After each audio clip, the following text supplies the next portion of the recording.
Hello नमस्कार प्यारे साथियों, आज का ये क्लास आपके लिए बहुत ज़्यादा इम्पोर्टेंट है क्योंकि आज के क्लास में हम लेके आए हैं आपके लिए 12th क्लास के फिजिक्स का top 35 most VVI objective question.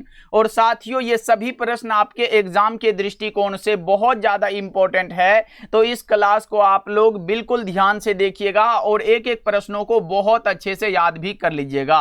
और भाई मेरे आप लोग भी आंसर को लगाते चलिएगा और लास्ट में बताइएगा इस 35 ऑब्जेक्टिव में आप लोगों का कितना सही हुआ है। देखिए पहला नंबर सवाल आपके सामने है, तो एक एक प्रश्नों के आंसर को जरूर लगाते चलिएगा। देखिए पहला नंबर सवाल है कि इलेक्ट्रॉन वोल्ट के द्वारा मापा जाता है। कभी कभी पूछ देगा कि ईवी के द्वारा क्या मापा जाता है, तो ईवी मतलब इलेक्ट्रॉन वोल्ट होता है। आपको याद रखना है इलेक्ट्रॉन वोल्ट के द्वारा ऊर्जा को मापा जाता है। एग्जाम में यह भी आया है कि एक इलेक्ट्रॉन वोल्ट बराबर कितना जूल होता है, तो 1.6 into 10 to the power minus का 19 जूल होता है। जबकि 1 किलोवाट घंटा बराबर पूछेगा तो 3.6 गुना 10 पर पावर 6 जूल होता है। ये दोनों बात आपको याद रखते हुए चलना है मेरे भाई। चलो आगे बढ़ते हैं। दूसरा नंबर सवाल देखिए आपके सामने यहां पे है, कार्बन प्रतिरोध के कलर कोड में लाल रंग का मान कितना होता है। ये बहुत ज्यादा इंपॉर्टेंट प्रश्न है, कई बार एग्जाम में पूछा गया है। कार्बन प्रतिरोध के कलर कोड में लाल रंग का मान कितना होता है, तो आपने ट्रिक पढ़ा होगा, मैंने बताया था बीबी रॉय जीबी होता है। क्या होता है? बीबी रॉय जीबी होता है। तो यहां से 0 लिख दो, 1 2 3 4 5 और 6 हो जाएगा। किसके लिए? रेड के लिए पूछा है, तो आर के सामने अगर 2 है तो इसका यहां पे क्या हो जाएगा? 2 हो जाएगा। ऑप्शन नंबर ए करेक्ट हो जाएगा। ये ब्लैक है, ये ब्राउन है, ये रेड है, ये ऑरेंज है, ये येलो है, ये ग्रीन है और ये ब्लू है। याद रखिएगा सभी प्रश्नों को। चलो आगे बढ़ते हैं। अगला नंबर सवाल का जवाब बताओ। यहां पे निम्नलिखित में किसका मात्रक है जो फैराड होता है? निम्न में कौन है जिसका मात्रक फैराड होता है? तो आप बता के चलोगे भैया धारिता का मात्रक फैराड होता है। विद्युत धारिता को हम सी द्वारा दर्शाते हैं, सी बराबर क्यू अपॉन वी होता है, चार्ज का कूलम, वोल्ट का वोल्ट। अगर धारिता का मात्रक फैराड है तो यहां पे 1 फैराड बराबर 1 कूलम पर वोल्ट हो जाएगा। मेरे भाई ये बात आपको याद रखना है और ये फॉर्मूला आपको याद रखना है क्योंकि एग्जाम में ये फॉर्मूला भी पूछा गया है और ये भी पूछा गया है, तो ध्यान रखिएगा। चलो आगे बढ़ते हैं। अगला नंबर सवाल का जवाब बताओ। और उससे पहले मेरे भाई एक इंपॉर्टेंट बात आपके लिए है कि अगर आप हमारे द्वारा तैयार सभी सब्जेक्ट के इंपॉर्टेंट क्वेश्चन का नोट्स पढ़ना चाहते हो तो यहां पे परचेज कर सकते हो। ये सिर्फ आपको 199 रुपए में सभी सब्जेक्ट का मिल जाएगा। तो कॉल या मैसेज कर सकते हो इस नंबर पे 7070 82 16 85 नंबर पे। बोलिएगा भैया हमें नोट्स परचेज करने हैं, आपको मिल जाएगा। चाहे आप हिंदी मीडियम से हो या फिर इंग्लिश मीडियम से हो, ये दोनों मीडियम के लिए तैयार है, तो आप इस नंबर पे कांटेक्ट कर लीजिएगा मेरे भाई। इसमें ऑब्जेक्टिव, सब्जेक्टिव, शॉर्ट, लॉन्ग सभी क्वेश्चन मिल जाएगा आपको, जितना भी एग्जाम में आ सकता है। और बहुत ही कम क्वेश्चन दिया जाएगा जितना कि आप पढ़ पाओगे। देखो यहां पे है आवेश के रेखीय घनत्व का मात्रक क्या होता है। तो आवेश के रेखीय घनत्व का मात्रक होता है प्रति एकांक लंबाई में आवेश का जो परिमाण होगा वो आवेश का रेखीय घनत्व होगा। इसे हम लेमडा द्वारा दर्शाते हैं। लेमडा बराबर क्यू बाई एल होता है। तो यहां पे देखो आवेश का कूलम होगा, लंबाई का मीटर, तो कूलम प्रति मीटर इसका मात्रक हो जाएगा। ये हमारा बिल्कुल करेक्ट हो जाएगा। और ये जो नोट्स मिलेगा एकदम अपने भाषा में, आसान भाषा में, जिससे आपको जल्दी याद हो पाएगा और बहुत कम क्वेश्चन मिलेगा। तो मेरे भाई इस नंबर पे एक बार जरूर मैसेज करिएगा। ये 199 कोई बड़ा चार्ज नहीं होगा जब आप लोग अच्छा नंबर लेके आओगे और हमें कॉल करके बताओगे मेरे भाई। चलो आगे बढ़ते हैं। अगला नंबर सवाल का जवाब बताओ।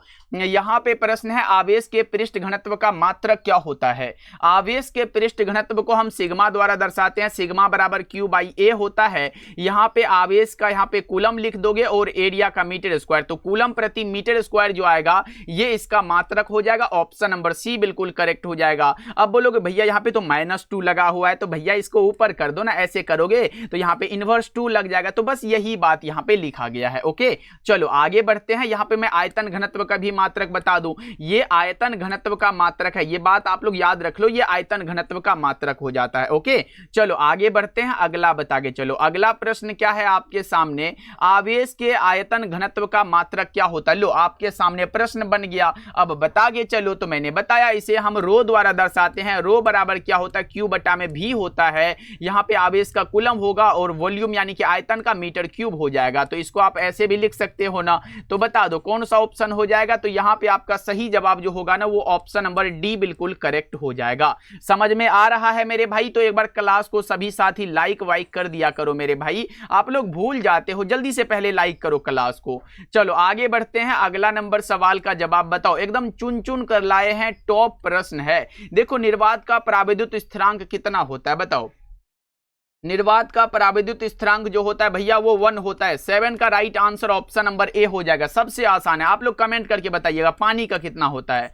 पानी का पराविद्युत स्थिरांक आप लोग कमेंट करके बताओगे सभी साथी। ओके चलो आगे बढ़ते हैं, अगला प्रश्न का जवाब बताओ। यहाँ पे विद्युत विभव का मात्रक क्या होता है। विद्युत विभव जिसका मात्रक वोल्ट होता है और एक फॉर्मूला हम लगाते हैं V बराबर W/Q। तो यहाँ पे देखो कार्य का जूल होता है, चार्ज का कूलम, तो 1 वोल्ट बराबर 1 जूल पर कूलम भी होता है। तो इसका मात्रक जूल पर कूलम भी, यानी कि ए और बी दोनों करेक्ट है। ऑप्शन नंबर सी आप लोग लगा दो, बिल्कुल करेक्ट हो जाएगा। 1 वोल्ट बराबर 1 जूल पर कूलम होता है, ये बात याद रखना है और ये आपको याद रखना है क्योंकि ये सभी बने हुए हैं एग्जाम में यहाँ पे। ओके मेरे भाई चलो आगे बढ़ते हैं, अगला बताओ। अगला प्रश्न है धातु का पराविद्युतांक कितना होता है। तो धातुओं का पराविद्युतांक अनंत होता है। कितना होता है, अनंत होता है भैया जी। ऑप्शन नंबर बी को लॉक कर दिया जाए। चलो आगे बढ़ते हैं, अगला बताओ। यहाँ पे विभव मापी से मुख्यतः क्या मापा जाता है, जल्दी बता दो।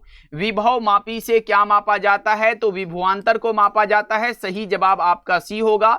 धारा को एम्पियर में, प्रतिरोध को ओम में, आपको ये बात पता होगा। चलो अगला बताओ यहाँ पे बच्चा पार्टी। देखो प्रश्न क्या है, जब किसी एमीटर को संट किया जाता है, क्या मेरे भाई, जब किसी एमीटर को संट किया जाता है तब परिपथ का कुल प्रतिरोध क्या होता है। देखो अगर पूछता जब किसी एमीटर को संट किया जाता है तो इसकी माप सीमा क्या होता है, तो माप सीमा बढ़ जाता है, लेकिन अगर इसका प्रतिरोध पूछेगा तो घट जाता है। सही जवाब आपका बी हो जाएगा। समझ में आ रहा है, एक एक चीजों को बहुत अच्छे से याद रखते चलना है आपको। यहां पे बताओ कार्बन प्रतिरोध के कलर कोड में हरे रंग के कोड का मान क्या हो जाएगा, बताओ तो जरा। यहां पे बीबी रोय जीबी हो जाएगा, तो यहां पे 0 1 2 3 4 5 और 6 हो जाएगा। हमसे क्या पूछा गया है, हरा मतलब ग्रीन मतलब हरा होता है भैया। ग्रीन के नीचे में 5 है, तो सही जवाब क्या भैया। ट्रिक कितना अच्छा है, एकदम इसे याद रख लो। एग्जाम में 2 नंबर आपको ऑब्जेक्टिव में मिल जाएगा। बीबी रोए जीबी, बीबी किसके लिए, जीबी के लिए रोएगी भाई, आजकल तो जीबी के लिए ही रोएगी ना।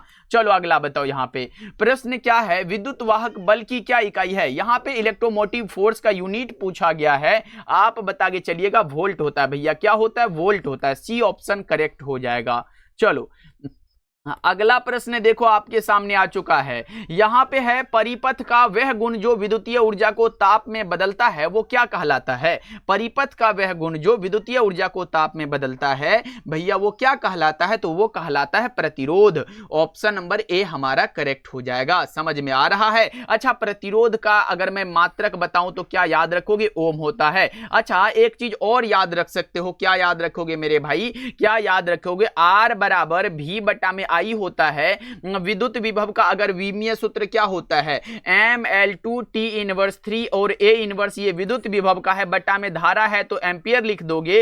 इसको अगर आप ऊपर करते हो तो एक चीज याद रख लो, ML2 T इनवर्स 3 और ये ऊपर जाएगा तो A इनवर्स 2। तो ये प्रतिरोध का विमीय सूत्र निकल गया। ये विद्युत विभव का विमीय सूत्र है, आपको याद रखना है। चलो आगे बढ़ते हैं, अगला नंबर सवाल का जवाब बताओ। यहाँ पे विद्युत धारिता का विमीय सूत्र क्या हो जाएगा। सबसे आसान प्रश्न है मेरे भाई। धारिता को हमने बताया था सी द्वारा सूचित करते हैं। सी बराबर क्या होता है, मैंने बताया कि Q/V होता है, ऊपर बताया था ना, Q बटा में V होता। अब देखो आवेश का विमा क्या पढ़े हो, AT होता है। अब देखो विद्युत विभव का क्या पढ़े हो, जस्ट मैंने बताया ML2 T इनवर्स 3 और A इनवर्स यहाँ पे क्या होता है, A इनवर्स होता है। इसको ऊपर कर दो, M ऊपर जाएगा तो इनवर्स लग जाएगा, फिर L2 ऊपर जाएगा तो इनवर्स 2 लग जाएगा, फिर T इनवर्स 3 है और यहाँ पे ये माइनस में ऊपर जाएगा तो प्लस, और t प्लस में 1 है तो t 4 गो हो जाएगा। फिर a माइनस में ऊपर जाएगा तो प्लस, और a एक ऊपर में है तो a2 हो जाएगा।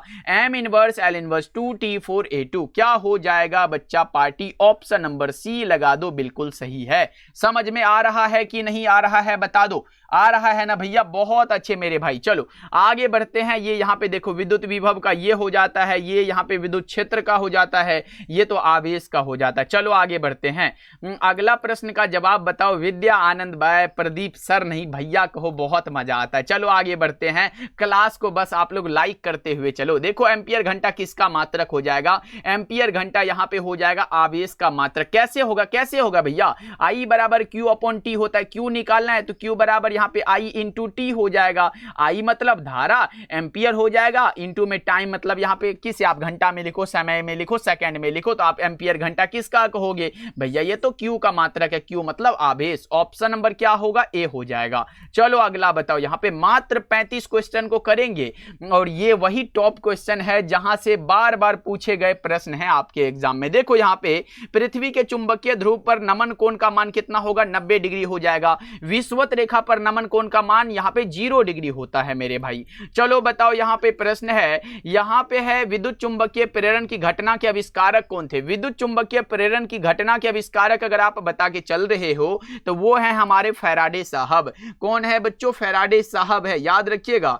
विद्युत अपघटन के नियम भी फैराडे साहब दिए थे, बेंजीन की खोज भी फैराडे साहब किए थे। चलो अगला बताओ। यहाँ पे अगला प्रश्न है, 1 हेनरी बराबर क्या होगा? अच्छा पहले ये बताओ, ये हेनरी जो है ये किन का मात्रक है? तो भैया हेनरी जो है ना, ये यहाँ पे प्रेरकत्व का मात्रक होता है, ये बात आप याद रखिएगा। और यहाँ पे एक बात और याद रख लो कि 1 हेनरी बराबर 10 पर पावर 3 मिली हेनरी होता है। ए ऑप्शन हमारा करेक्ट हो जाएगा। चलो अगला नंबर सवाल का जवाब बताओ। विद्युत चुंबकीय तरंगों की प्रकृति कैसी होती है? तो अनुप्रस्थ होती है। एक बात और याद रख लो, ध्वनि तरंगों की प्रकृति अनुदैर्ध्य होती है। एकदम 2 प्रश्न याद रख लो यहां से। चलो अगला नंबर सवाल का जवाब बताओ। विस्थापन धारा का मात्रक क्या हो जाएगा? कोई भी यहाँ पे धारा आ जाए, यहाँ पे प्रत्यावर्ती धारा आ जाए, उसके बाद विद्युत धारा आ जाए, विस्थापन धारा आ जाए, सबका मात्रक आप एम्पियर बता के चलिएगा। ओके मेरे भाई आगे बढ़ते हैं। अगला बता के चलो। यहाँ पे निम्नलिखित में किस रंग का तरंग दैर्ध्य सबसे कम होता है? सबसे ज्यादा पूछता तो लाल लगाते हैं, सबसे कम पूछता है तो हम लोग बैगनी लगाते हैं। तो 22 का राइट आंसर ए हो जाएगा मेरे भाई। चलो आगे बढ़ते हैं। अगला नंबर सवाल का जवाब यहां पे थोड़ा सा बता के चलो। पूछा जा रहा है, प्रकाश को सघन माध्यम से विरल माध्यम की ओर होना चाहिए, यह किसका आवश्यक शर्त है? तो आपने ये बात पढ़ा होगा कि प्रकाश के पूर्ण आंतरिक परावर्तन के 2 आवश्यक शर्त हैं। पहला शर्त कौन सा है कि आपतन कोण का मान क्रांतिक कोण से अधिक होना चाहिए, और दूसरा है प्रकाश को सघन माध्यम से विरल माध्यम की ओर होना चाहिए। इसका मतलब है कि पूर्ण आंतरिक परावर्तन, यानी कि इसे हम लिखते हैं TIR, टोटल इंटरनल रिफ्लेक्शन। चलो आगे बढ़ते हैं। अगला बताओ। अगला प्रश्न क्या है आपके सामने? अभिसारी लेंस को क्या कहा जाता है? उत्तल लेंस कहा जाता है। और अगर अवतल लेंस की बात करें तो इसे हम अपसारी लेंस कहते हैं। क्या कहते हैं भैया जी? इसे हम लोग अपसारी लेंस बता के चलते हैं। समझ में आ रहा है? क्लास तो लाइक वाइक करते चलना बच्चा पार्टी। देखो यहाँ पे प्रश्न है, उत्तल लेंस का उपयोग जो है किस दृष्टि दोष के निवारण में किया जाता है? मैंने आपको बताया है निकट दृष्टि दोष को दूर करने के लिए अवतल लेंस का यूज होता है, जबकि दीर्घ दृष्टि दोष को दूर करने के लिए उत्तल लेंस का यूज होता है। अबिंदुकता को दूर करने के लिए बेलनाकार लेंस का यूज होता है, जबकि जरा दृष्टि दोष को दूर करने के लिए बाइफोकल लेंस का यूज होता है। तो हमसे पूछा है उत्तल लेंस के द्वारा किसको दूर करेंगे? तो दीर्घ दृष्टि दोष। सही जवाब बी हो जाएगा। समझ में आ रहा है बच्चा पार्टी? यस नो बता के चलिएगा। प्रश्न है, प्रकाश वर्ष किस भौतिक राशि का मात्रक है? यह भी आसान है, यह दूरी का मात्रक है। किसका मात्रक है भैया जी? दूरी का मात्रक है। 26 का राइट आंसर ए हो जाएगा। चलो और हाँ एक बात और बता दूं, प्रकाश वर्ष जो है एक वर्ष में प्रकाश के द्वारा निर्वात में तय की गई दूरी है, इसका मान होता है 9.46 गुना 10 पर पावर 15 मीटर में होता है। ये बात पूछ देगा कि प्रकाश वर्ष का मान कितना होता है। ओके मेरे भाई चलो आगे बढ़ते हैं। अगला बताओ। यहाँ पे किसी परमाणु का जो नाभिक बना होता है वो प्रोटॉन और न्यूट्रॉन से बना होता है। किन से मेरे भैया? प्रोटॉन और न्यूट्रॉन से बना होता है 27 का डी हो जाएगा। चलो अगला बताओ, यहां पे प्रश्न है अल्फा कण क्या है? अल्फा कण है हीलियम का नाभिक। क्या है साथियों? हीलियम का नाभिक है, ऑप्शन नंबर सी हो जाएगा। ध्यान रख लोगे आप लोग। चलो अगला बताओ, यहां पे अगला प्रश्न क्या है? नाभिक का घनत्व लगभग कितना होता है? पिछले क्लास में मैंने आपको बताया है कि नाभिक का घनत्व लगभग कितना होता है, जल्दी बताओ। नाभिक का घनत्व लगभग 2.29 into 10 to the power 17 kgm−3 होता है। ऑप्शन नंबर सी आपका बिल्कुल करेक्ट हो जाएगा। क्या बता रहे हो? नाभिक का घनत्व भैया, नाभिक का द्रव्यमान बट्टा में नाभिक का आयतन करोगे तो नाभिक का घनत्व निकल जाएगा। चलो अगला नंबर सवाल, इसीलिए तो यहाँ पे देखो ना, द्रव्यमान बट्टा में आयतन है तो इसका मात्रक से भी आप लोग समझ सकते हो। आगे बढ़ते हैं, अगला बताओ। अगला प्रश्न है वोल्टेज को बढ़ाने वाले यंत्र को क्या कहते हैं? बहुत ज्यादा इंपॉर्टेंट प्रश्न है। वोल्टेज को बढ़ाने वाले यंत्र को हम कहते हैं प्रवर्धक। क्या कहते हैं? एम्पलीफायर कहते हैं मेरे भाई। चलो अगला बताओ, यहां पे प्रश्न है किसी अर्धचालक के तापमान गुणांक का मान कितना होता है? किसी भी अर्धचालक के तापमान गुणांक का मान यहां पे ऋणात्मक में होता है। किस में होता है भैया? ऋणात्मक में होता है। बी ऑप्शन हमारा करेक्ट हो जाएगा। अगला बताइएगा, नाभिक में न्यूट्रॉन की संख्या क्या होती है? नाभिक में न्यूट्रॉन की संख्या जल्दी बता के चलिएगा फटाफट से। नाभिक में न्यूट्रॉन की संख्या निकालना है तो आपको क्या यहां पे करना पड़ेगा? तो आपने ऐसे पढ़ा होगा द्रव्यमान संख्या के लिए, परमाणु संख्या भैया पढ़े हो ना, जल्दी बता के चलो। यहां पे n बराबर a-z पढ़े हो ना, जल्दी बता दो भैया कौन सा हो जाएगा। बी ऑप्शन आपका करेक्ट हो जाएगा। न्यूट्रॉन की संख्या n बराबर a- का z होता है। ये फॉर्मूला आप याद रख सकते हो तो रख लो फिर। ओके, चलो द्रव्यमान संख्या माइनस परमाणु संख्या। चलो अगला बताओ कि चलो यहां पे प्रश्न है। अगला प्रश्न क्या है? यहां पे एक पदार्थ की चालकता ताप बढ़ने पर बढ़ती है तो वह पदार्थ कौन सा होगा? ये भी आसान प्रश्न है ना, तो ये बता के चलो कौन सा हो जाएगा। तो ये यहां पे अर्धचालक हो जाएगा। डी ऑप्शन आपका करेक्ट हो जाएगा। चलो अगला बताना, यहां पे संकीर्णन का मापन किसमें किया जाता है? जल्दी बता के चलो। संकीर्णन का मापन किसमें होता है? तो डेसिबल में होता है। एक बात और याद रख लो, क्षीणता का मापन अगर पूछेगा तो ये भी भैया किसमें होता है? यहां पे ये भी होता है डेसिबल में। किसमें होता है? डेसिबल में होता है। क्या याद रखोगे ना? चलो आगे बढ़ते हैं। चलो आगे बढ़ते हैं, अगला प्रश्न का जवाब बताओ। और आज के क्लास का लास्ट सवाल है, लेकिन रुकना, पहले तो पूछेंगे ना। देखो मूल गेट क्या है? तो मूल गेट है एंड और note. Option number A correct हो जाएगा। देखो एंड है तो एंड के लिए बूलियन व्यंजक होता है ए इंटू में बी बराबर वाई, यहाँ पे ऑब्जेक्टिव में बनेगा। उसके बाद और में आपको याद रखना है जोड़ होता है, ए प्लस बी बराबर वाई होता है। जबकि नोट के लिए ए है तो बराबर में ए बार हो जाएगा। ये बात याद रख लो, ये बेसिक गेट है। इसी यहां पे एंड से नेंड बनता है, और से नोड बनता है। तो अब बता दो मेरे प्यारे भाई, इस 35 क्वेश्चन में आपका स्कोर क्या रहा ये कमेंट करके बताइएगा।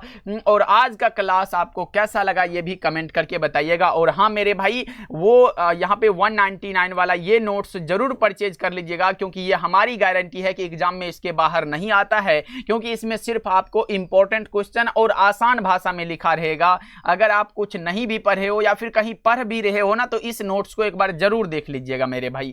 तो कॉल कर लीजिएगा 7070 82 16 85 नंबर पे, बोलिएगा भैया हमें नोट्स परचेज करने हैं। ओके मेरे भाई, मिलते हैं अगले क्लास में। डेली क्लास का टाइम शाम के 7 बजे और शाम के 8 बजे है, तो ज्वाइन भी करिएगा। ओके, मिलते हैं।